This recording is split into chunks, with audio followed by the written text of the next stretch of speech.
All right, well, good afternoon, everyone. My name is Jasper Bors, and I'm the student president of the Buckley program.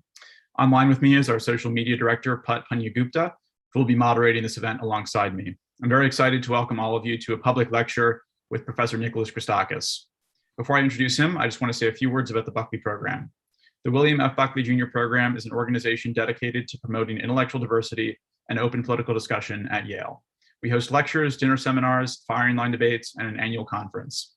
Our over 350 Buckley Fellows have a wide range of political beliefs, but they all stand united against the formation of a liberal-only echo chamber on campus. By providing Yale students with a forum to engage meaningfully with serious conservative thought, the Buckley program forwards its mission of a more open and more representative political atmosphere. Especially at a university where the mission is the cultivation and creation of new knowledge, Buckley Fellows believe that all perspectives, including those of the right, must be heard and examined in good faith. You can learn more about the program and how to become a fellow on our website, buckleyprogram.com. Now I'll let Pat introduce our guests. Thank you, Jasper. So, Professor Nicholas Christakis is the Sterling Professor of Social and Natural Science at Yale University. His work is within the fields of network science, biosocial science, and behavior genetics. He directs the Human Nature Lab and is the co-director of the Yale Institute for Network Science. He was elected to the National Academy of Medicine in 2006, the American Association for the Advancement of Science in 2010, and the American Academy of Arts and Sciences in 2017. His current research is mainly focused on two topics.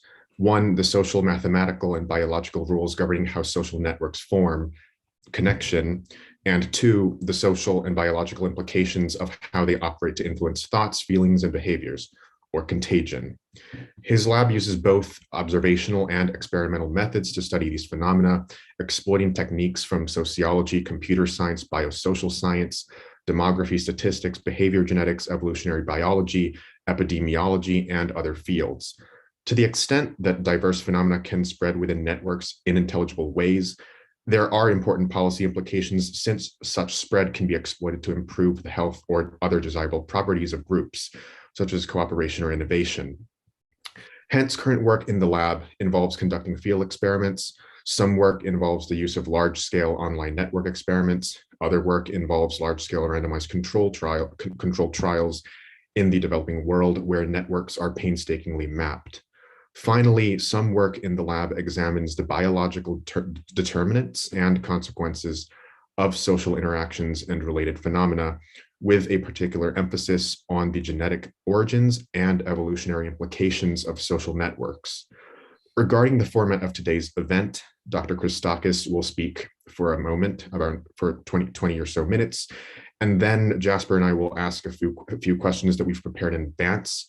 We will then move into audience questions, which you can submit throughout the event using the Q&A feature on the lower panel of the Zoom window, and we will wrap up about an hour from now at 4 p.m. Eastern Time. And so with that, please join me in welcoming Dr. Nicholas Christakis virtually to Yale and to the Buckley program. Thank you both very much for those words about your program and for the kind introduction. Thank you also for having me. I think I do a Buckley event every other year, perhaps, or something like that. And I'm always glad to spend time with your group.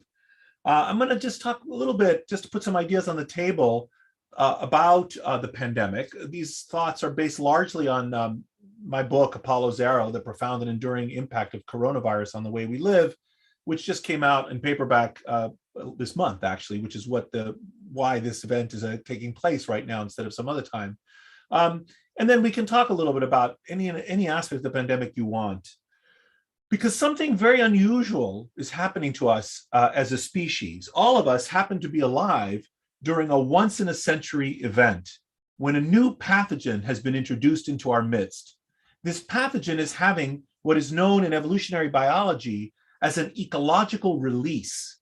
It is a pathogen that is suddenly finding new terrain that it can exploit, like an invasive species of rats introduced onto an isolated island that overrun the island. Our bodies are that island to the virus, which is the rats. And this virus is going to spread and spread and spread among us until it encircles the globe, and it becomes what is known as endemic. This virus will be with us forever. It's never going to leave us. It's going to cause deaths way into the future, but the epidemic phase will end in ways I will describe in just a bit. Now, at this point, of course, we know quite a bit about this pathogen, but actually, we also knew quite a bit about it early on because of papers published by Chinese scientists back in January of 2020 and by Italian scientists in February of 2020. And those scientists back then already were beginning to quantify several important parameters or features of the virus itself, two of which I'd like to mention. One is the intrinsic lethality of the virus. How deadly is this virus? And we now know, and we then knew, that the virus kills about 1% of the people that it infects. Now, of course, and that's a pretty serious pathogen, by the way. A pathogen that kills 1% of the people that it infects is bad. I mean, infectious disease doctors would take that very seriously. It's not as bad as Ebola or bubonic plague, but it's bad. And we all know now that probability of death, if you're infected, varies by age. So if you're under 20 or 25 and you get infected with a virus, you have a 1 in 10,000 chance of dying. If you're in your 50s or 60s, you have a 1 in 100 chance of dying. And if you're in your 70s and 80s, you have a 1 in 5 chance of dying if you're infected with a virus. But of course, lest those of you who are young listening to this think, well, that's really, I don't need to worry about that so much. Death is really not a problem of the young anyway. You have a very low chance of dying of any reason. Getting infected with a virus will substantially increase your chance of death over its low baseline. So pretty much nobody should be saying, oh, it's not my problem that this virus occurs. So it's a reasonably deadly virus. If you ignore age, about 1% of the people that it infects will die. We also know at this point how infectious is the virus, how intrinsically easily spreadable is it. This is quantified by a number known as the R naught, the R sub 0, the basic reproduction number. That's the number of new cases you get for each existing case in a non-immune, normally interacting host population. And that number for the original Wuhan strain of this virus is 3. That's actually quite high. Seasonal influenza, that number is about 1.5. For seasonal flu, each case produces 1 new case plus half another new case. That's why the cases rise. That's what it means to be an epidemic, is to have an R naught above 1, because then cases inexorably rise. So an R naught of 3 is quite a significant infectiousness of the virus. So if you took these two parameters, the lethality of the virus and the infectiousness of the virus, and plotted them, and looked at all the respiratory pandemics for the last 100 years, and you looked at the R naught and infection fatality rate of each virus, up here in the upper right would be the 1918 influenza pandemic, which was the most serious epidemic we've had in the last 100 years. Down here at the lower left would be the 2009 H1N1 pandemic, which all of us lived through, but nobody remembers because it just gave people the sniffles. It really wasn't serious. And in here in the middle, you would have the 1957 influenza pandemic that killed 110,000 Americans, which would be about 220,000 today, which is the second worst respiratory pandemic we've had in the last 100 years. And now in between 57 and 1918 would be the COVID-19 pandemic. It is, in fact, the second worst respiratory pandemic we've had in the last 100 years. These respiratory pandemics come every 10 or 20 years, but we only get a serious one like this every 100 years or so, or every 50 to 100 years or so. Now, what's interesting about this is that using those numbers, people like me, sort of people with epidemiological expertise, back in January of 2020, were deeply alarmed by this virus. We're able to forecast the fact that this was going to become a serious worldwide pandemic, which is why, in fact, the failure of the United States, including especially at the level of the White House and the prior administration, to take this seriously back in January and February is so concerning. And I'll come back to some of the sort of national security implications of the virus, of respiratory pandemics in general, in just a bit. So already in the United States, we've lost 750,000 lives, and perhaps 1 million Americans will ultimately die from currently existing variants. That is a catastrophic loss of our fellow citizens. 1 million people in our country have died in just over a year from a pathogen. Worldwide, there have been 5 million deaths, and of course, those will continue to rise. And in a fact that's not widely attended to, but is also very important, is that perhaps 5 times as many people as die of the virus will become disabled by it, will survive, but be disabled. Here, I'm not talking about long COVID or short COVID. I'm saying you've recovered from the virus, but now your body has been harmed, has been marked. you have pulmonary fibrosis and you can't breathe as well for the rest of your life, or cardiac problems, or renal insufficiency, or pancreatic problems, or neurologic or psychiatric problems. So we're going to have millions of Americans that we would not otherwise have had that will require attention from our healthcare system and resources and sympathy and care. So that's going to be another sequela of this serious epidemic.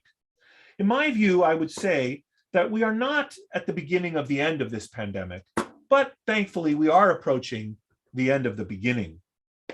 And in fact, while the way we have come to live during this pandemic, during the COVID-19 pandemic, may feel very alien and unnatural, it's actually neither of those things. Plagues are a part of the human experience. Plagues are in the Bible. They're in the Iliad, the canonical work of Western fiction. The oldest thing we have begins with a plague. They're in Shakespeare. They're in Cervantes. Our ancestors had this experience. So what's really important to understand is what happened in 2020 was not new to our species. It was just new to us. We think it's crazy what we're experiencing, but it's not. Our ancestors have had this experience. In fact, they tried to warn us by reducing to writing into our religious traditions, into our literary traditions. They tried to warn us to say, be aware of this awful thing that happens known as plague. And here's what happens during a plague. And here's some things you might want to do during a plague. They tried to warn us. And we also had not only repositories of knowledge, not only in our religious and literary traditions, but also in our scientific traditions. We had expert epidemiologists. Tony Fauci was writing about respiratory pandemics when I was Jasper's age. I mean, he's been talking about this stuff for a very long time. We have medical historians who have studied the history of epidemics. There was knowledge in our society about what plagues are and what they do, and yet we did not heed it. And part of the reason for that has to do with the fact that unless you've personally had this experience, it's very difficult to understand and take seriously. So, for example, when hurricanes strike North Carolina, in living memory, people have dealt with serious hurricanes. They know what to do. They take it seriously. But when a plague is bearing down on us, very few people have had the experience, like we all now have had, of living through a plague. Now, people think that what we did in response to the epidemic, what our government did in response to the epidemic, is what has affected our economy. But I think that is a misreading of how these things work, because it's the virus itself that is the problem. Former Treasury Secretary Larry Summers and his colleague David Cutler published a paper 6 or 12 months ago calling SARS-CoV-2 the $16 trillion virus. $8 trillion in economic damage that the virus has wrought, and $8 trillion in health damage from death, disability, and illness. This is an enormous calamity. This surpasses the amount of money that we had to consume during the Great Depression. So in terms of the loss of life and the economic impact of this virus, it is an experience that I don't think people listening here fully yet understand what has actually happened to our society. And the repercussions of this are going to be felt for quite some time. Now, in terms of the economic idea, one thing I might want to say is that this economic collapse, this slowing down that we have experienced, are all actually features of plagues. During the plague of Justinian 1,500 years ago, priest and historian John of Ephesus observed the following in real time. Here's what he wrote. He said, "And in all ways, everything was brought to naught, was destroyed and turned into sorrow, and buying and selling ceased, and the shops with all their worldly riches beyond description, and moneylenders' large shops," he means banks, "closed. The entire city then came to a standstill as if it had perished. Thus, everything ceased and stopped."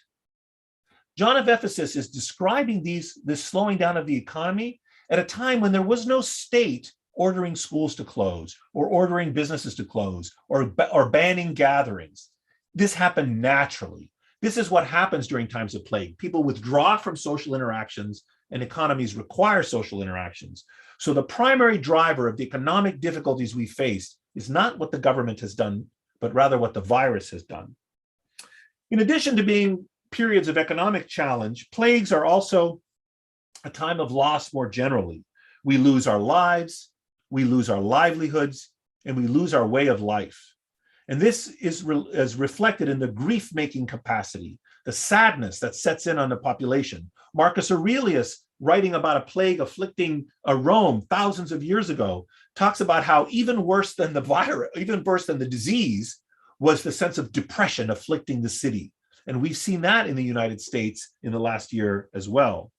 And pandemic disease can inflame all kinds of dark tendencies: fear and lies and denial and blame are constant companions to plagues seen for thousands of years. It depressed the hell out of me over a year and a half ago when I saw not only the President of the United States, and not to be too political about it, although I have high expectations for the presidency and the White House. I mean, I think we're the United States of America. This is the President of the United States. This person should be doing better coping with national security threats. But there were also Democratic governors who were incompetent and Republican governors. There was plenty of incompetence to go around. But the denial that we saw in our leaders, on the one hand, was so depressing to me. On the other hand, it's typical during times of plague. I mean, the desire of people, including our politicians especially, to deny what is before our eyes is extremely tempting and typical of previous epidemics. Now, the pandemic is going to go, or pandemics in general, go through three phases: the immediate, the intermediate, and the post-pandemic phase. And I think the immediate phase of the pandemic that we're in right now is going to last through 2022. So we're getting to the end of the immediate phase of the pandemic. And what's going to happen at some point in the next few months, certainly in the United States, and then eventually it happens throughout the world, is that we're going to reach this threshold known as the herd immunity threshold. Basically, everyone on the planet, certainly everyone in this country, and ultimately everyone on the planet, except for a few hermits that live in mountains, let's say, or a few very lucky people, will either become infected with the virus or will be immunized by a vaccine. Those are your choices. You can either get the vaccine or you can get the virus. If you get the virus, you have a 1 in 100 chance of dying. If you get a vaccine, you have a 1 in a million chance of dying. So to me, it's a very logical kind of decision to make. It's vastly safer to get the vaccine than it is to face the real risks of death from the virus. But eventually we're going to get to everyone will have acquired immunity, or most people either naturally or artificially. We will reach this herd immunity threshold. This relates in part to the new variants of the virus, which have a higher R naught. The Delta variant has an R naught of about 6. And there's a formula you can use to compute the herd immunity threshold, which is R naught minus 1 divided by R naught. So 6 minus 1 divided by 6 is like 83%. So 83%, there's all kinds of wrinkles and complications of this, which I won't go into since I only have 20 minutes. But you know, the great majority of Americans have to have acquired immunity, either naturally because they got the infection and survived it, or artificially because of vaccination, before we reach this threshold. And then the epidemic of the virus will stop. The virus will not be eradicated. It'll still be around. It'll still kill people, just like measles is still around, but we don't have epidemics of measles because 96% of the population has been vaccinated for measles. So you get sporadic cases. Some people die every year from measles, but we don't worry about it. So the disease will still be present. COVID will still be present. It'll still kill some people, but it will no longer be epidemic. And we will finally put the immediate phase of the pandemic behind us. The immediate phase was the biological and epidemiological impact of the virus. And then we will enter the intermediate phase, which is sort of like what happens after a tsunami. A tsunami washes up ashore. You know, we were swept over by a wave of the virus, swept over by a wave of a tsunami. The waters will recede, but now we have to clean up the mess, right? The countryside is devastated. And we're going to have to cope with the clinical, psychological, economic, and social sequelae of the virus. Millions of children have missed school. Millions of workers have lost their jobs. Millions of businesses have closed. Millions of Americans will have disability from the virus. Trillions of dollars have been borrowed against the future, which is one of the reasons that all of us don't quite feel the impact, is because we're borrowing money from the future to spend today to mitigate the impact of the virus. We're going to have to pay those debts eventually. So that phase, the intermediate phase, will last until 2024 approximately. These are rough. And then we will enter the post-pandemic phase, which I think is going to be a little bit of a party. a kind of roaring 20s of the 21st century, like the roaring 20s of the 20th century. I think people who've been cooped up for so long will relentlessly seek out social interactions in nightclubs and restaurants and sporting events and political rallies and musical concerts. We might see some sexual licentiousness and loosening of sexual mores. My sister says whenever I talk about this, I should always hasten to add that this forecast only applies to unmarried couples. But anyway, I think we're going to kind of see a little bit of a party. I think people have been saving their money during the plague. We know this from economic data. They're going to start spending. We may see an efflorescence of the arts and so on. I think it's going to be a little bit of a party. Now, new variants can, of course, throw a spanner in the works. In at least two ways. The most worrisome thing that could happen to us is the emergence of a new variant that fully evades the vaccine. The Alpha and the Delta variant evade the vaccine a little, lower vaccine efficacy just a little, the vaccines, I should say. We haven't yet seen a variant that fully evades the vaccines. If we did, this would be a catastrophe. It would put us back to square one with the virus. I put the probability of that happening at between 1 and 10%. The other thing that could happen, which would be really bad, is that the virus might mutate to become much more lethal. And the Delta variant's about 30% more lethal, has a 30% higher IFR, infection fatality rate, than the original Wuhan strain. But if we see new variants that emerge that are much deadlier, that could be bad for us. And so the COVID pandemic will end, like pandemics always end. And it's going to have two kinds of ends. It's going to have a biological end and a social end. Biologically, as I said, in one way you can think of the ending is that the virus is going to become endemic, circulating among us, and that we will reach this herd immunity threshold. Okay, so that's like a kind of one biological end. Another biological end, which is very typical, is that viruses with time, and there's this whole theory of host pathogen interaction, which is that with time, pathogens mutate to become more benign. Now, the reason for this is that from a Darwinian point of view, the virus doesn't want to kill us. Like if the virus sickens me, lays me low, and kills me, I don't spread it. What the virus really wants to do is make me mildly ill, have me go out and about my business and spread it to other people. Therefore, less toxic variants of the virus are in greater circulation and eventually outstrip the more rapidly deadly strains of the virus. And so typically what happens with time is that viruses mutate to become more benign. Now, over the short run, they can do anything they want. And we've seen that some coronavirus mutations have been deadlier, in fact.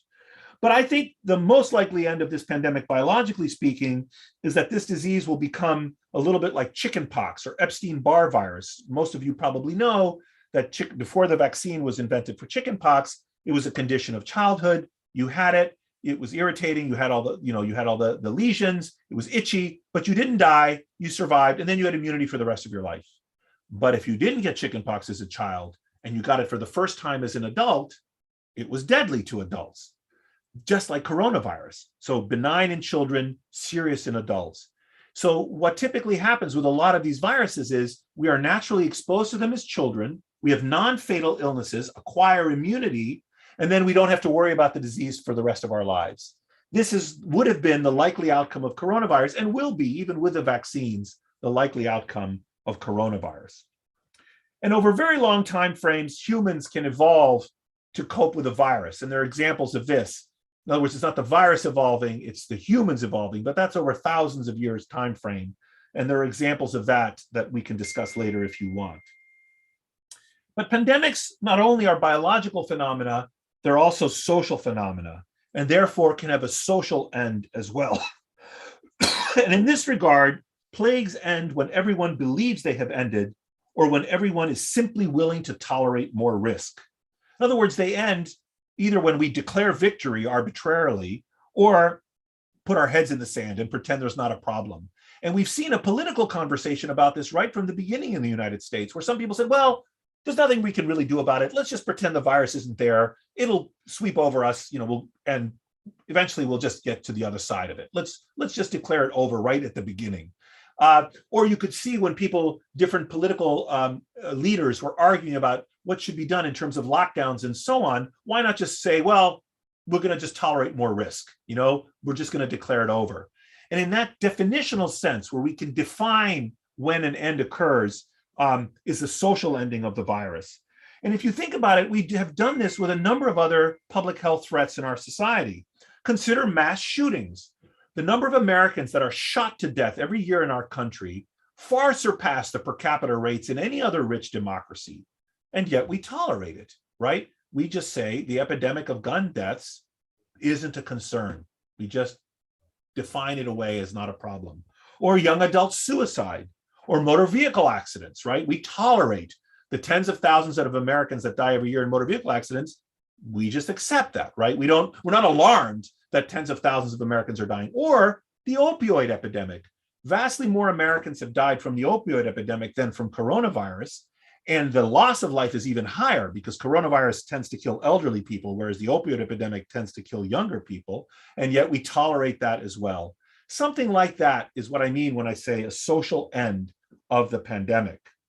And in fact, all of the stuff that we've experienced in coping with the pandemic reminds me a little bit of the classic and contested set of ideas advanced by Elizabeth Kubler-Ross in terms of how people cope with death and grief. And there's some of you may remember, she speaks about the stages of dying as denial, we've had that, anger, we've had that, bargaining, we've had that. Oh no, what if I don't close the schools and I do more testing? Then will I be okay with the pandemic? Depression, we've had that. And the last stage is acceptance. And I think we are going to have that, where we just finally accept that this is what has happened. Now, we are, in terms of vaccines, we are the first generation of humans alive that have been able in real time to invent specific countermeasures that can change the course of the epidemic. It's actually miraculous that we could have invented these vaccines. We're going to be in the future, right now, there are booster shots available from the existing vaccines for the existing variants, but likely in the future will be booster shots for the new variants of the vaccine. And when those come out, people should certainly get those. I think we're going to be going to a future where every 3 years, just like you get a tetanus shot every 5 years or a flu shot every year, I think we're all going to be getting periodic coronavirus shots well into the future. I think the United States has an obligation to vaccinate the world. It would cost about $50 billion to vaccinate the world. I think we have a moral obligation. We're the richest country in the world. We profess to lead the world. We have a certain set of humanitarian values that I'm very proud of. I think we're all proud of. I see us as having a moral duty to vaccinate the world. But in addition, there's an economic rationale to vaccinating the world, which is, as the richest nation, we need supply chains, we need trading partners. The longer the pandemic is a problem around the world, the worse for us. So actually getting the whole globe back up to speed is very advantageous to us. But last, we have an epidemiological, not just a moral and economic, but also epidemiological rationale for vaccinating the world. Because to the extent that there are parts of the world that are unvaccinated, or worse, partially vaccinated, they serve as petri dishes for the emergence of new dangerous strains of the virus, which strains will inevitably come to our shores and kill us. So these are the reasons I think we must vaccinate the whole world, because the pandemic won't truly end till everyone in the world has either been vaccinated or survived the infection. I need to say, and I'm almost done, I need to say it's important for us to realize that bad as this epidemic has been, actually, our time in the crucible has been like a pandemic light. The pathogen we're facing only kills 1% of the people. Just think about smallpox or cholera or bubonic plague or Ebola. Those pathogens, just wiped out their populations. And that could have been us. This virus just could have actually been killing a much larger fraction of the people. There's a coronavirus called Middle Eastern Respiratory Syndrome, which kills 30% of the people it infects. Not 1%, 30%. Just imagine what our world would have been like if 1 out of 3 people who got infected with the virus died. Our society would have collapsed. And this is why Republican and Democratic administrations for decades have rightly seen respiratory pandemics as a national security threat, why we need to be vastly better prepared as a nation, And I'm not just talking about material, I'm talking about psychologically and politically better prepared to work together to confront such threats. We have, in my judgment, done a pathetic job of this one. If we had taken better action, look, from the moment this virus was loose in our species, several 100,000 Americans were going to die. But if we had been more competent, more united, more rational in how we approach the virus, hundreds of thousands of fewer Americans would have died. We lost a lot of our fellow citizens, in my judgment, needlessly from our inability to work together to face this threat. Now, there's evidence that these types of pandemics are rising in frequency. Everyone on this call, I can just easily conjure in you this recognition that we've had more and more zoonotic diseases. Zoonotic diseases are pathogens that affect animals that come to humans, a so-called zoonotic leap. HIV was a zoonotic leap. Zika was a zoonotic leap. Hantavirus was a zoonotic leap. SARS-1 in 2003 was a zoonotic leap. Ebola is a zoonotic leap. These diseases are coming more frequently. It is theorized in part because of climate change that is bringing humans and animals into greater contact. So there's actually a connection between these two big threats, climate change and pandemic disease. So plagues, I think, offer a set of historic challenges and that we are refacing anew, and historic opportunities to change our society. I haven't highlighted some of the ways in which we've done well. I can during the Q&A if you want. But I'd like to close with a sort of optimistic quote by French philosopher Albert Camus, who wrote a novel called La Peste, The Plague, which describes a cholera outbreak sweeping a mythical village of Oran in Algeria in the 1940s, but it's based on the 1849 cholera outbreak that afflicted that region and on earlier bubonic plague outbreaks. Here's what, and the protagonist of the novel is a doctor by the name of Dr. Rieu. And here's what Camus writes. He writes, Dr. Rieu resolved to compile this chronicle so that some memorial of the injustice and outrage done them might endure, and to state quite simply what we learn in time of pestilence, that there are more things to admire in men and women than to despise. And that's very much how I am. I'm an optimist. I see human beings as wonderful, and I find more to admire in us than to despise. Thank you very much. Thank you, Professor Christakis. I thought that was absolutely fascinating. The first question that I wanted to ask you is about the origins of the coronavirus. So how important is it from your perspective that we understand where this virus came from, and what are the consequences if we simply can't figure that out or kind of give up in the process? So there are three possibilities. One possibility is that this was an engineered virus. And there is debate among expert geneticists about this. But I would say that the strong consensus view is that this virus was not deliberately engineered. There are a few people whose judgment I really respect who disagree with that, but a much larger number of people argue, I think correctly, I'm persuaded that this is not an engineered virus. So we can leave that one out, I think, which leaves two other possibilities. One is that it was a natural virus that was brought into the laboratory in Wuhan and then escaped, the so-called lab leak theory. And inadvertently, I don't think anyone would deliberately release such a virus. That makes no sense to me at all, including in China. And the second is that it was a zoonotic leap, those two theories. Now, I still think if I had to guess, it's more likely a zoonotic leap, because there's a lot, although we don't see all the intermediate hosts, we don't have a perfect trail from animals to us just yet. Some evidence for that is accruing, and we know that is a very common thing that happens.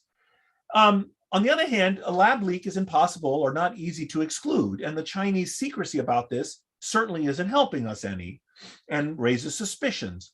And there are some suspicious indicators about the possibility that it was a lab leak as well.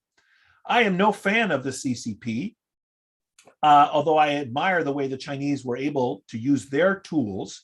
They're an authoritarian country and have a collectivist culture, and they brought their best game to pandemic control. We have other strengths. We're a rich country. We're scientifically the most advanced nation on the earth. We have open and free speech in our society. And we didn't bring those tools, as we did with the vaccine, which was amazing, right? We brought that best game, but we didn't bring some of our other open, honest communication, our wealth, we stumbled, we didn't have PPE. The United States of America didn't have enough protective equipment. We didn't have enough ventilators. The United States of America didn't have enough ventilators, right? This is embarrassing. We didn't bring our best game. So while I do think the Chinese did a good job controlling the virus, they were down to like 0 deaths. I'm no fan of the Communist Party, and I'm no fan of the Communist Party. I think, in fairness, however, to them, even we would have a challenge if the pandemic had originated in the United States and other countries were saying, let us go to Fort Detrick, to your bioweapons lab, and see what's going on there. We also would have said no, right? I mean, we would have. So I think, if I had to predict, I think we will know the answer within the next 10 years. And you are right that the answer has geopolitical implications, because if it was a lab leak, the Chinese will rightly be held to task. And I think they see that, and it will, cause all kinds of geopolitical realignments and problems. So I think we'll find out. We don't know yet. Both are possible, but if I had to guess, it's more likely a zoonotic leap. Did I answer your question? Yes, definitely. Great, thank you. So the next question that we have concerns historical memory. So in the second chapter of your book, you give a broad historical and epidemiological overview of historical pandemics and discuss their significance with regards to the public imagination and historical memory. Do you think that given changes in the way that we communicate and given the age of mass information, that memory, this pandemic in the public imagination will continue to remain and not fade as it has in the past? I think if we're hit again with another pandemic in the next 30 years, we'll do better. But if the next one happens to come more than 30 years, next serious one happens to come more than 30 years from now, I think we will do just as poorly. We'll forget. Now, by 30 years from now, I think this mRNA vaccine technology platform is phenomenal. I think we as our species will be better able to cope with serious pathogens, although they still remain a big threat. But I think we will do poorly in 30 years. One of my favorite examples of this is some California governor. I don't remember if it was Schwarzenegger. It could have been before Schwarzenegger, or it was Schwarzenegger. Decided to create a strategic ventilator reserve of ventilators for California. And these ventilators are complicated pieces of equipment, and there were these huge warehouses that had to be kept clean and cooled, and the ventilators needed to be inspected and lubricated and tested every so often, and there were just thousands of ventilators in this facility. But of course, it cost money every year, and every year there was no pandemic, so every year the legislature had to consider whether to appropriate money to care for this. And at some point they said, forget it. We're just gonna, this is a waste of money. We don't want to spend this money. We're not seeing any benefit from this money, from some distant hypothetical threat. So they did away with their strategic ventilator reserve, like I think 5 years before the pandemic struck, right? So it's very difficult to sustain the political will, let alone the personal attention to these kinds of threats that occur so infrequently. So if it happens in your lifetime, you guys will be telling your grandchildren about this experience. When I went to college, we had to wear masks, we used Zoom, it was awful. I couldn't go on dates as easily. I mean, you're gonna have all these stories to tell. You'll remember it. But if it occurs, more than that, no one, it'll be like the Bible and the Iliad and all the other stories. So we have an audience member who says, in many ways, the rejection of COVID precautions and vaccination seems to be a communications problem. What have you learned in the last 2-ish years about communicating around epidemics in our social media world? And on this front, what do you think should have been done and should be done today? I think there's plenty of blame to go around on this. It is easy for us to blame our political leaders, but the citizenry, we the citizenry also have a duty. We have a duty to demand more of our leaders. I mean, one of the things that people say is that the American democracy is so perfect that if we want to elect fools and liars to lead us, we can. We can have exactly the kind of person who will lie to us. If we wish to, we can elect such a person. So I think the citizenry needs to do a better job in paving the way to be told the truth. In other words, not to want our leaders to lie to us. We want to elect people who are responsible, who will level with us about what our problems are and what our options are and what the costs and benefits of every option are. First point. So we need better leaders and we need a more informed citizenry in general and a different kind of political. I'm very concerned about where our nation is politically right now in terms of political polarization, in terms of the sophistication of our political discourse, in terms of the inability to compromise. I do not understand why legislation needs to be passed either only by the left or only by the right. This is dumb, right? What we want is we want compromise. We want people to argue and we want to put bills up for voting that can capture the broad middle and leave the far left and the far right out of the picture. If we require legislation to be passed only with a single party, it's always going to move to the extremes, which generally is not good legislation, typically. Anyway, so we have that whole set of political problems. We have also a problem with science. So one of the things that harmed us with this virus is that the virus struck us at a particularly vulnerable moment in the intellectual life of our society. And this vulnerability was created by a number of features. First of all, we were at century high levels of economic inequality, even before the virus, right? We are like, our Gini coefficient is like 0.4, so it's not point, but it's very high. It's almost where it was during the Gilded Age. First point. Second point, our political polarization is at like half-century highs. You know, political scientists can formally model this. We were very politically polarized. Third, we had a kind of suspicion of elites, right? There's a kind of anti-elitist sentiment right now, and the right and the left each have their own preferred elites that they want to denigrate. But this has been pasted into a suspicion of scientists. Scientists are seen as just another elite that wants to rule us and tell us what to do, and what do they know anyway? This is so ridiculous. People use their iPhones that were invented by scientists and engineers to spread the lie that scientists and engineers don't know what they're talking about. The damn iPhone wouldn't work if it hadn't been for scientists and engineers, you know, and the vaccines are like a pinnacle of our achievement. It takes centuries of effort and tons of blood, sweat, and tears by scientists and patients who volunteered for clinical trials for decades to acquire this magnificent knowledge. Why we would politicize that knowledge, which raises another issue, which is, I like the fact that we live in a plural democracy. I wouldn't want to live in a political monoculture. That would be like a dictatorship, right? I like the fact that we have a broad range of political parties and we argue about the proper course of our nation. And how do we resolve our disputes? Not by force of arms. We vote. That's how we resolve our disputes. We vote. And if we don't like the guy we voted for, we have another chance to vote in 2 or 4 years. This is amazing. And so therefore, it's fine for us to have political parties, in my view. But we should signal our membership in the political parties with bumper stickers or lawn signs. You don't need to signal your membership in a political party by whether you get vaccinated or get a mask. That's just stupid, right? I mean, you should treat vaccines as a kind of technocratic, like, you know, we don't see, do you use a cell phone or not as a marker of your political parties. Getting a vaccine should be, in my judgment, the same way. So we have this anti-science element. And last, we have this loss of capacity for nuance in our society, where we see things as black or white. You're with me or you're against me. So all of these things went into creating an environment, all of the things I just listed, that made it very difficult for accurate information to flow in our society. Failure at the top, failure at the citizenry, media tools that facilitated the spread of misinformation. What we could have done better is right from the beginning, the president, I think, and governors should have prepared the American people for the shared sacrifice that was upon us. Said, let me teach you a little bit about, here's some scientists that can tell you about respiratory pandemics.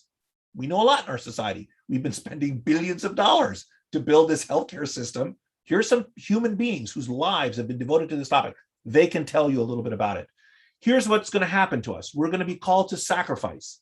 Some of us are going to lose our jobs. Some of us are going to lose our lives. Others of us are going to have to pay more taxes to cope with this calamity. We have to work together. And then I would have begun a kind of training to help people understand what science is like, because scientists change their minds. That's what they should do. That is what scientists do. So at the beginning of the epidemic, for example, we thought that the virus could spread through fomites, could spread through physical objects. And then we learned that they couldn't. And so we changed our mind. We said, okay, early on, you need to wash your hands and wash surfaces. Now you don't anymore because we've done the experiments and now we've learned. What the scientists could do better is to communicate their beliefs, the reasons for their beliefs, and their level of confidence in their beliefs. And when they update their statements, they should say, I told you this. Now I'm telling you something different. Here's why I've changed my mind. And here's my new confidence in what I'm telling you. And I think the American people would have accepted that. Scientists saying, I was wrong about that. Here's why. And, this is how science works and so on.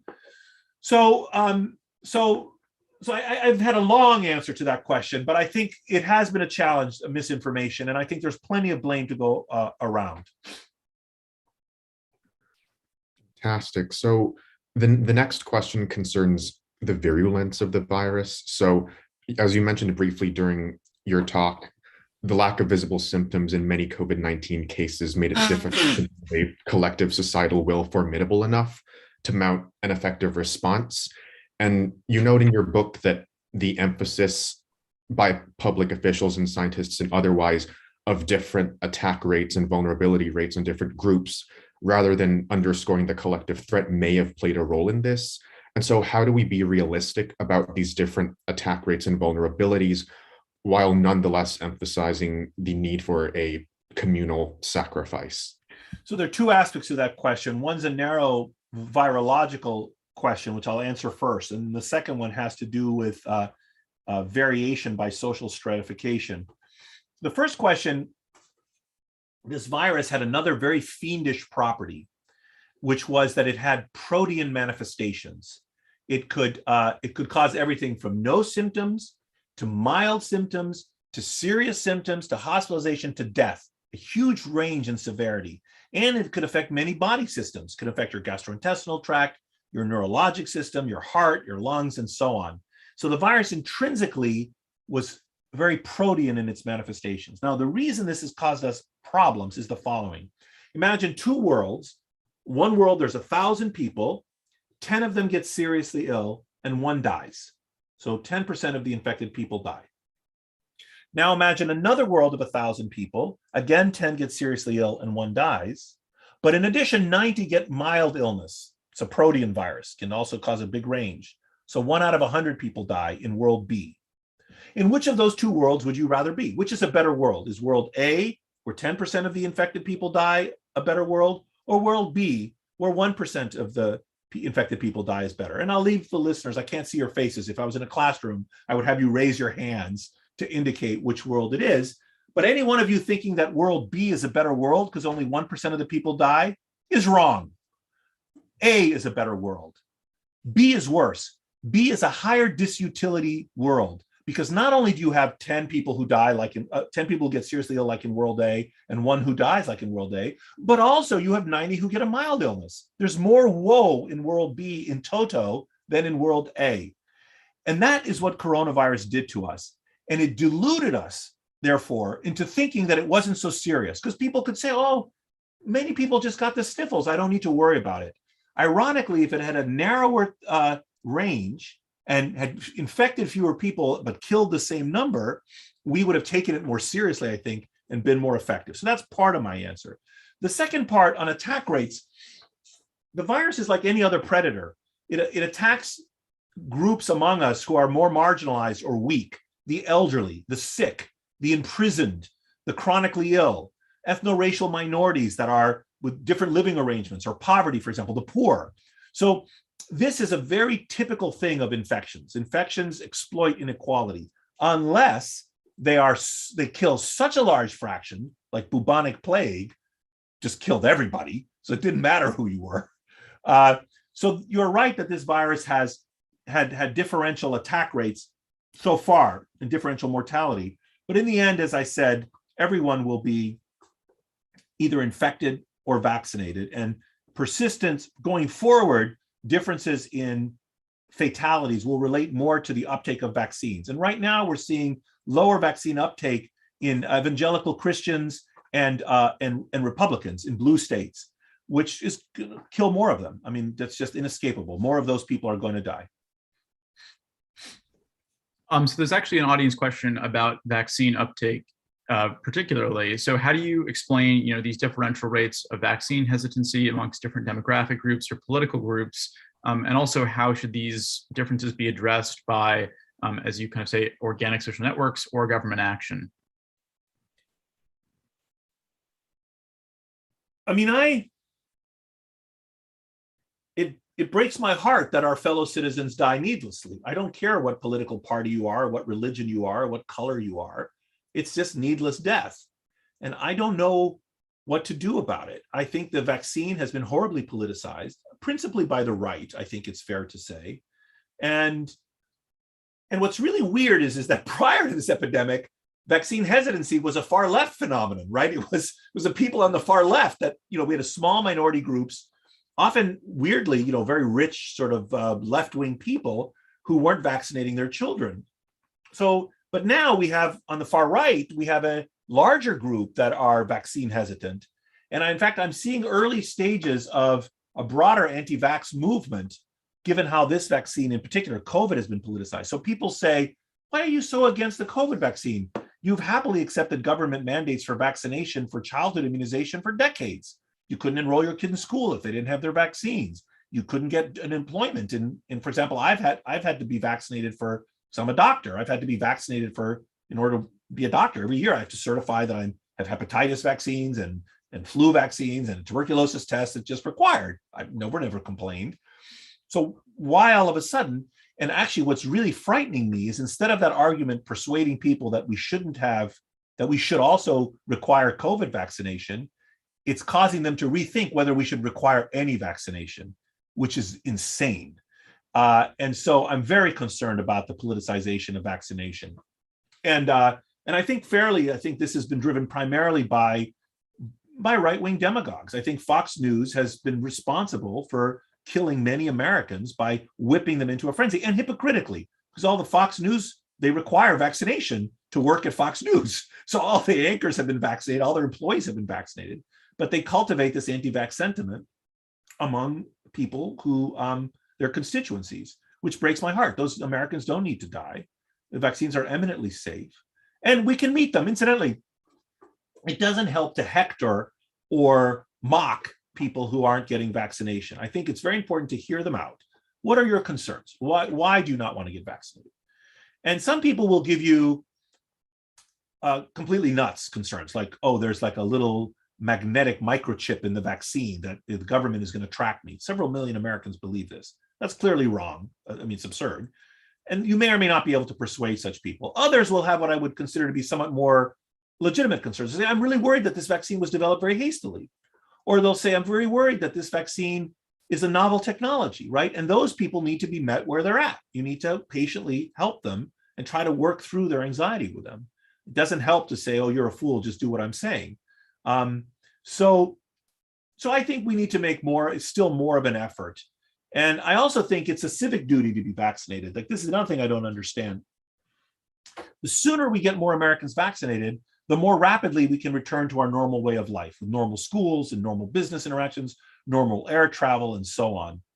So anyway, I'm again, a long and meandering answer.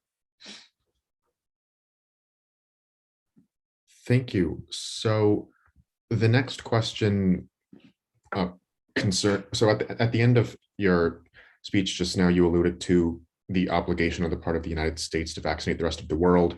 Certain domestic figures, as well as international organizations like the WHO and the UNDP, have promoted this under the name of vaccine equity. How feasible is this idea in practice, especially given the centrality of geopolitics at the international level throughout much of the pandemic? So I'm not exactly sure what the specifics of the demand for so-called vaccine equity are. I do not believe we need to interfere with intellectual property rights of American companies. I think that's a red herring. I wouldn't do it regardless. I think we need to respect property rights of the pharmaceutical companies. And I don't think it's necessary. The real problem is manufacturing. So what I would do instead is I would go to the pharmaceutical companies and say, we'll give you $50 billion if you make these vaccines. And just like we won the Second World War by going to, car manufacturers and airplane manufacturers and saying, we need you to build a ton of Jeeps and a ton of tanks and a ton of planes and we used capitalism, right? Which is one of our strengths, right? We have a rational means of production. And that's what I would do. I would go to these companies and buy it. And I would share the cost with China. China probably won't join it, but Japan and Germany and England and so on. And we are spending trillions of dollars. There was a formal estimate that was published about 4 or 5 months ago. I think I cited the source in the afterword to the paperback version of my book, that the rate of return on that $50 billion is something like 1,600% or something. It's an enormous number. Like the amount of money we get back from that investment is vast. So I think there's an eminent rationale, economic rationale for vaccinating the world. And I think we can share the cost. And I think we should do it using capitalistic tools. And I don't know if I've answered the question about vaccine equity per se. Have I answered it? I'm not exactly sure I understood the question. That's totally fine. Yeah. Thank you. So another question I have is, you studied social networks and human nature extensively. Based on your research and especially some of the conclusions you reached in Blueprint, what suggestions do you have for policymakers who would be keen on better leveraging social networks against future pandemics? Well, I had some ideas about that in an essay I just published in The Atlantic, which was, I did not pick the title, so please don't crucify me. It was the title was something like, we're going to need to enforce altruism or something. So, and people were calling me like a totalitarian, and like I wanted to they thought that I was going to send troops to their door or something to make them do stuff. That's completely not what I'm interested in, nor would I endorse that. But I do think there are evolved capacities that we humans have that I do discuss in that other book, Blueprint, that we evolved precisely so as to face collective threats like epidemics.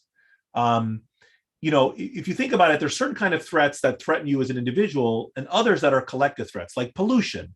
There's nothing, you can do something about your safety on the highway. You can drive more slowly, but there's very little you can do about pollution on your own. Yes, you can pollute less on your own, but that's not the source of the problem. It's an externality. It's like an ambient problem. We need to work together to address certain kinds of problems like pollution, like epidemics, like an invading army, right? If an army's invading us, you going to the frontier with your gun is pointless. In fact, even if all of us went to the frontier with our gun in a haphazard way, that would be pointless. We need someone to organize us into an army to repel the enemy.